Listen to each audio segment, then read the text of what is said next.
Horizon just home Rex, and this is the deadliest man-eater to ever exist, but not good enough. I'm guessing this is like Salmonella type of channel. It just has like 3 or 4 video, but it has like a 400,000 subscriber and it's like 6 million, 2 million, something like that. This has like a 2 million views, only 2 weeks old. So I'm guessing this is like a really good channel in that way. Looks like Salmonella style. This is gonna be fun. Let's watch it.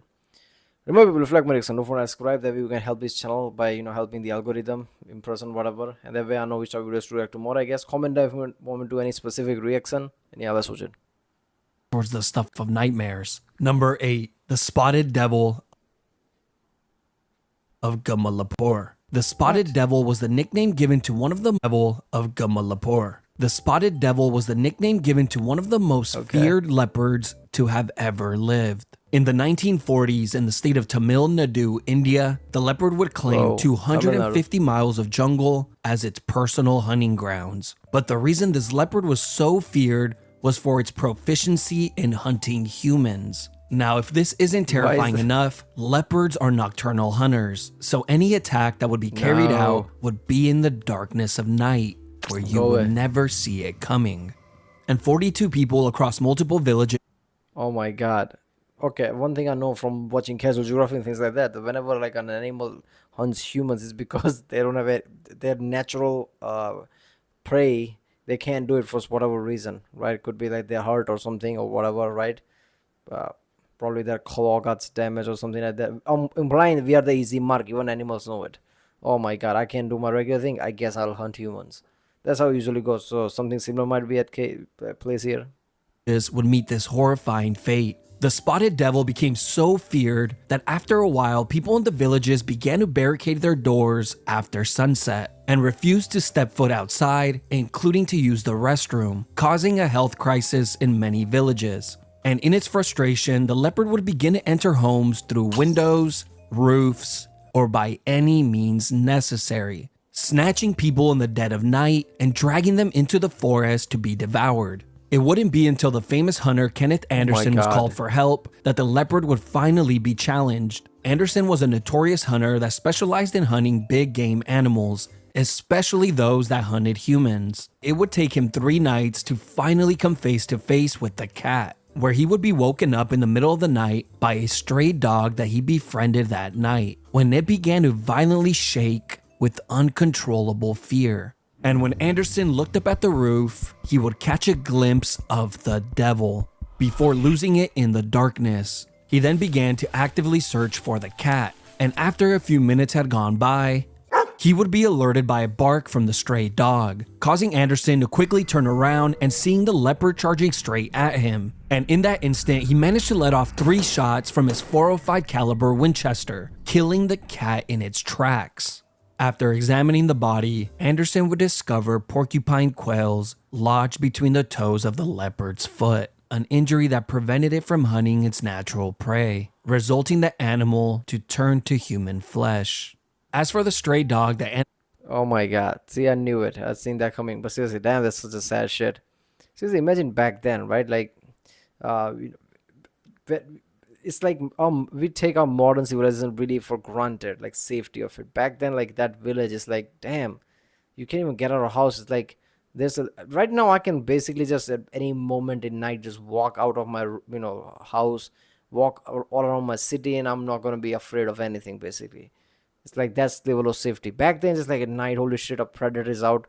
A predator will hunt you because it's literally thing where it just breaks into house any means necessary and actually kills you, leopard and things like that. Like, damn, that's a level of fear. Is like, and even let's not think about like that even before times, right? Like kings and things and wars, conquest and shit. That's like even more terrifying.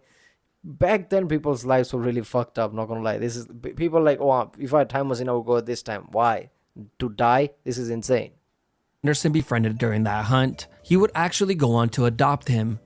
Number 7, the Tigers of Chowgur. This was a pair of Bengal tigers consisting of an old tigress and her young adult cub, which over the course of 5 years managed to accumulate 64 confirmed kills. This all took place in the Kumal division in India from 1925 through 1930. The pair of tigers would turn a 1,500 square mile mountain region into their own personal hunting grounds. This terrain would include multiple villages which they actively hunted. They would alternate attacks from village to village, as this tactic allowed them to catch the villagers off guard. And after 3 years of pure hell, the locals began to reach out and seek the help of Jim Corbett. Jim Corbett was an Indian-born British hunter who specialized in hunting man-eating tigers and leopards. But to catch this pair of tigers, it would take Corbett 3 separate hunting trips that spanned over a period of 2 years. Eventually, on his 3rd trip on the 19th day, he would finally come face to face with a pair of tigers. He headed to the small village of Kala Agar, which was the last place the tigers were known to be.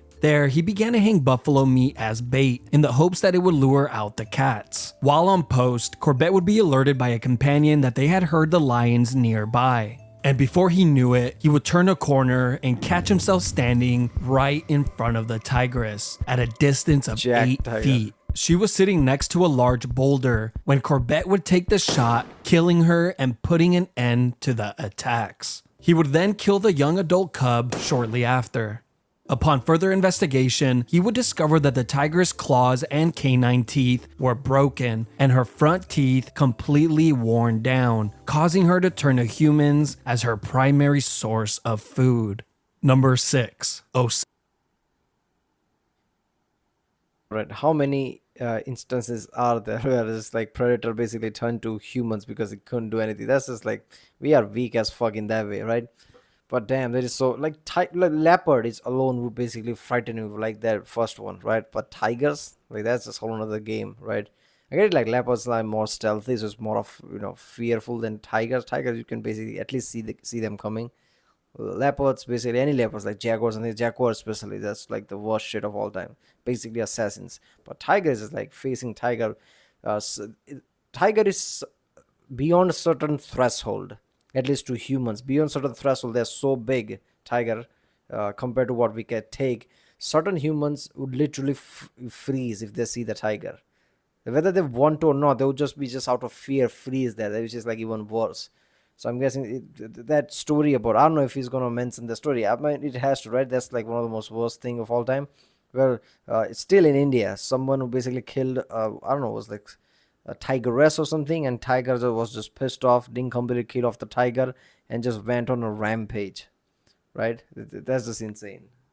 Osama the crocodile. This was a terrifying crocodile that lived on Lake Victoria in Africa from the years 1991 through 2005. It is believed that this one crocodile has eaten over 83 people. It's very difficult to confirm these numbers since the crocodile would oftentimes attack people that were fishing alone, and of course would consume them whole. There have been multiple instances where pieces of clothing would wash ashore from someone who had recently went missing. But sadly, ripped pieces of clothing were not the only thing to wash ashore. Sometimes an arm or a leg would too. The locals have even reported seeing children dragged from shore after attempting to fill their buckets. But the horrifying nightmare doesn't stop there. The crocodile would even develop the skill of capsizing boats by slamming the boat from underneath, sending the fishermen flying into the water, becoming easy lunch. This crocodile was such a menace that he would oftentimes just launch himself vertically out of the water and belly flopping directly onto people's boats, clamping onto fishermen's legs and dragging them into the water. And out of all the people this crocodile attacked, only 15 of them would survive to tell the tale. But thankfully, in 2005, the crocodile would finally be caught, where he was then killed and made into luxury handbags. Number 5. The man-eating... I'm not gonna lie, asking why he's famous, right? There's like certain things here and there, certain dark shit, especially his animations, right? It's just like, I love how just everything just terrifying the way he animates. And why was the girl happy with the feet? Because of the shoes? That she found shoes or something? That's just awesome.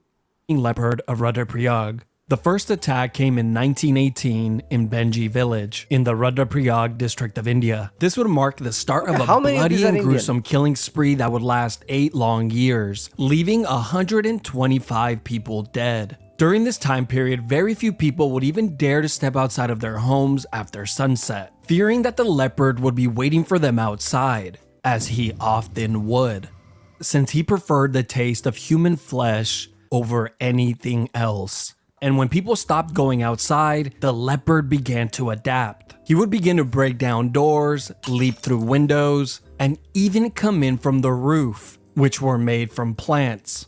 And once inside, he would grab the person and drag them out to the dark forest, where he would devour them. After hundreds of people met this fate, units of Gurkha and British soldiers were sent in to track the animal down, but failed miserably. The British government even offered a handsome reward to anyone who could manage to kill the cat, and many well-known and famous hunters stepped up for the task, and failed as well.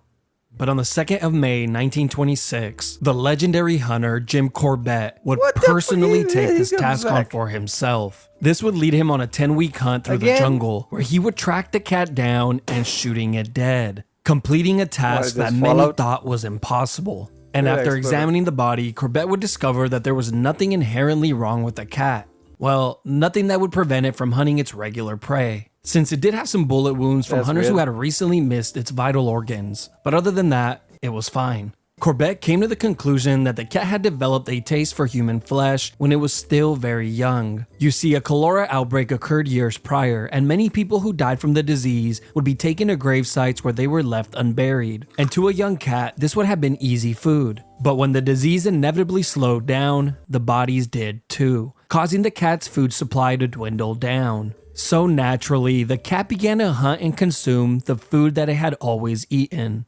Number 4. The man-eating lions of Tsavo. If there was any man-eating animal... Oh my god. Who is this Jim Corbett? Is that some kind of a big name or something? Because it's like twice he has hunted leopard. It's in India basically. That is so insane. I'm not gonna lie, like, cats are terrifying. Big cats. The more the story you hear, the more terrifying. Especially that tiger story I'm talking about, right? Who deliberately hunted for a long distance, like insane amount of numbers, putting one of the worst fears. Like, tiger is one of the most terrifying things. If you go, let's just imagine like you're going somewhere at night, there's a certain hill area, and you're just like, oh, this is like a good vacation spot, I'm gonna just walk around. Sunday somebody's like, oh, by the way, there's tiger roaming here. The level of chill that would just go through your spine, you would just basically get in your car and run away. Imagine if your car broke down and oh, there's a tigers in here. Tiger is just whole other level, man. Tigers are so powerful in their claws and just sheer power. Let's just say boxing power of their claws, so powerful it can break down walls at a certain point. If it really like swing with enough force, it can break a fucking wall. On the list that you might have heard of, this would probably be the one. The Tsavo man-eaters were a pair of male lions in the Tsavo region of Kenya. These lions would target construction workers who were working on the Uganda and Kenya railway between March and December of 1898. The pair of lions would stalk the campsites and strike in the dead of night by grabbing workers from their tents and dragging them out to devour them. It's said that anywhere from 28 to 138 people met this fate. Around 30 Indian workers and an unknown amount of native African workers. For some reason, no one kept records of the African workers that went missing. That's why there's such an enormous disparity in the fatality count. And when the attacks first began, only one of the lions would enter the camp at night, taking one victim to be split among the pair. But as time went on, the pair of lions would become a lot more bold, with both of them going into camps and each of them claiming a victim for themselves. These attacks would be carried out on an almost daily basis, with all the workers personally knowing someone who had went missing. It wouldn't be until hundreds of workers abandoned the job site, which caused the entire project to come to a complete stop, that the officials were finally forced to find a solution, sending in around 20 Indian... What a bunch of piece of shits, right? Oh, look at that. Everybody's like, the missing. Every day, one or two worker goes over. It's just logistic. I don't care about one or two workers. Like, what kind of piece of shit? That's a human, right? This is the type of shit that always pisses me off. Like, we have a lot of them. So what if one or two goes like, it's just too much to, hunt these lions. Just let them do their thing. Like, that just pisses me off. Everybody just leave the job. Oh, what? No more railways. Now we have to do something. Soldiers to hunt the pair of lions down, where they would go on to completely fail. But on December 9th, 1898, Colonel John Henry Patterson would catch one of these lions approaching camp. He would go on to tag it with a high caliber rifle on the back leg and scaring it off, just for it to return back the same night, where Patterson would tag it once more, piercing its heart. The second lion, on the other hand, was an absolute tank. He managed to survive getting shot 9 times with 3 different guns across an 11-day period. And it wouldn't be until Colonel Patterson yet again placed the final shot on its head that the lion would finally be stopped. Today, these lions are proudly displayed at the Field Museum in Chicago. Number 3. Gustav. Gustav is a large Nile crocodile from Burundi, Africa. He is rumored to have killed anywhere from 200 to 300 people on the banks of the Rusizi River and in the connecting lake of Tanganyika. All the locals in Burundi claim to know someone that has been taken by Gustav, or someone who has simply vanished without a trace. A few locals have even been attacked by him and were lucky enough to live to tell the tale, their bodies left covered in scars from the encounter. But here's the terrifying part. Not only is Gustav a man-eater who takes every opportunity he can to devour humans, he is also not a typical size for a Nile crocodile. In fact, he is much, much bigger, being the largest Nile crocodile to have ever been recorded. Here's an image of your average size Nile crocodiles, and here is Gustav. Scientists have speculated that his unusually large size prevents him from hunting his regular prey, so he had to resort to other means. Gustav is easily identified by the scars across his body, the scars that were left after being shot multiple times with an AK-47. After multiple attempts on his life, the locals are now convinced. I mean, look, AK-47 is great and well, but its caliber's not big enough to take down a fucking crocodile, especially this size. Why did it require something like 308 or bigger than that, 405 on the 50 caliber? Why not? Yeah, 405, 308, that would be something. Hunting caliber, basically. AK-47 wouldn't work. That his hide is so thick that it actually makes him bulletproof. To this day, there have been multiple attempts to capture him, but have all ended in failure. And as far as we know, he still roams the river to this day. What? Number That's 2, the insane. Panar man-eater. The Panar man-eater was a male leopard who was responsible for over 400 fatal attacks, which were all carried out in the darkness of night. This leopard single-handedly terrorized the villagers in the Panar region in Almora Hell, how many district of Indians are India during the early 20th century. Years would go by with the leopard having his way and picking villagers off with ease. The locals, gripped with fear, refused to even step outside of their homes after sunset. The leopard would eventually adapt to this and began to snatch the villagers from inside of their homes, dragging them into the jungle to devour them. The leopard was so efficient in hunting humans that the government eventually had to step in and offer some assistance, the best way that they knew how. They called upon Jim Corbett, the legendary hunter who had a reputation for killing man-eaters. As we already covered some of his stories on this, Jim Corbett probably has like a teardrop tattoo below his left eye here. Like, I'll kill this shit. How many leopards has he killed? This is insane. list. But to kill this elusive animal, it would take Corbett multiple hunting trips before he would ever even get a glimpse of the cat. Corbett would travel for days on foot through the dense Indian forest to reach an area where the leopard was known to hunt. And on his journey, he would even contract malaria. And that was still not enough to stop him. Once he finally reached the village where the leopard was last seen, he would set up a base on top of a tree, but not before tying up a small goat. Yeah, he has malaria and it's like, nope, I have a job to do. Witcher contract is unfinished. I have to do this first. 30 yards away to hopefully lure out the cat. Hours would go by while he waited at his post, and as it began to get dark, the birds would be the first to give him a sign, as they would begin to act out in complete fear. And soon after, he began to hear something brushing against the bushes right next to him, and all he could do was sit and wait. And this would go on for a few minutes. But eventually, whatever was in the bushes slowly worked its way towards the small goat and killing it. And in the complete darkness, Corbett was forced to guess where the monster could be, taking a shot towards the direction of the goat, followed by an angry grunt. And for a second, the scenery lit up from the shot, seeing the cat falling backwards and hearing it run back into the forest. Whoa. The villagers were persistent and convinced Corbett to track the animal down that night, instead of waiting for the morning like he wanted. He told them that the only way he would do it is if they promised to hold their ground if they came across the beast, as they would be the only source of light that he would have. They agreed and promised. They would then begin to track the blood trail left from the cat, following the trail through the jungle, when out of the darkness the cat would emerge, charging straight at them. With the local villagers running for their lives, and in their panic they began to trip over one another, dropping the torches to the jungle floor. And in the chaos, Corbett would take multiple shots at the leopard and killing it.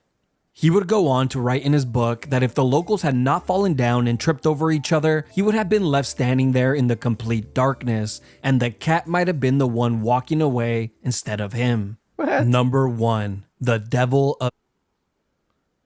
This is the one I think I was talking about. That's obviously is number 1. A lot of them, if not most of them, are fucking Indian. That's just insane. Then again, Indian is very densely packed, very diverse terrain-wise, mountain, jungles and things. That would make sense. South India looks completely different from North India and things like that. But yeah. Oh my god, Jim Corbett is really awesome. Just basically walking around with a gun, 405 gun. I think that's it. I'm imagining him he just use same gun everywhere. Basically like a witcher going on witcher contracts and just killing these leopards and tigers.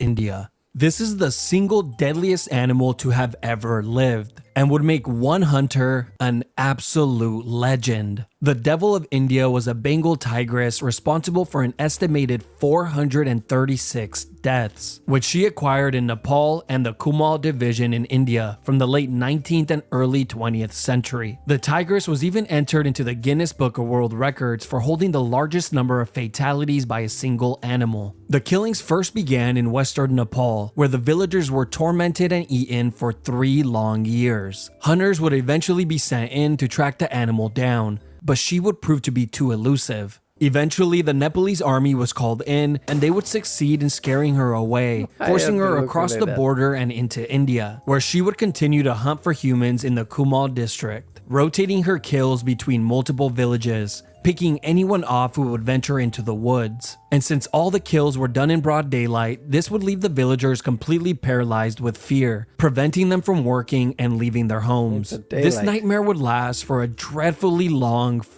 Leopards are like, I'm only gonna attack at night because that's the night cover is just great for me. Tigers like, I don't need no cover. Broad daylight, I'll walk into your house and fuck you up. That's insane. Tigers are scary, man. They're insanely scary.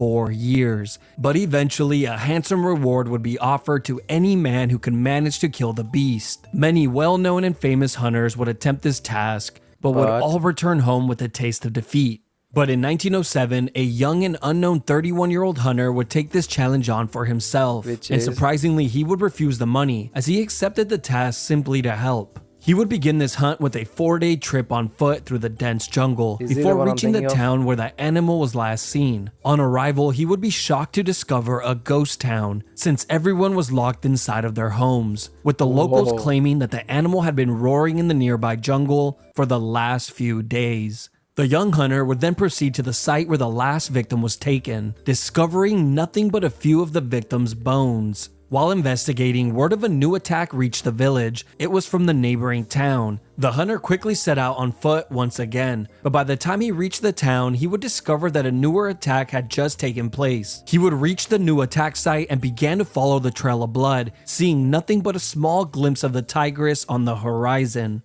But he was forced to abandon the pursuit, since nightfall was but moments away. The following morning, the hunter came up with a plan. He instructed the villagers to make loud noises by screaming and banging pots. As he began to walk through the dense jungle and working his way to the grasslands at the edge of the forest, the villagers would begin to make noise too soon. The hunter was left with no choice but to run as fast as he could through the dense jungle, slipping and falling on rocks and roots, trying his best to get to the edge of the forest before the beast. Once he finally arrived and out of breath, he feared that he might have missed her. He waited for a moment, catching his breath, and she appeared, walking out of the forest like he predicted. He would ready his rifle and take the shot, wounding the animal on the back leg. As the giant cat began to climb over a rock, the hunter took his second shot and missed.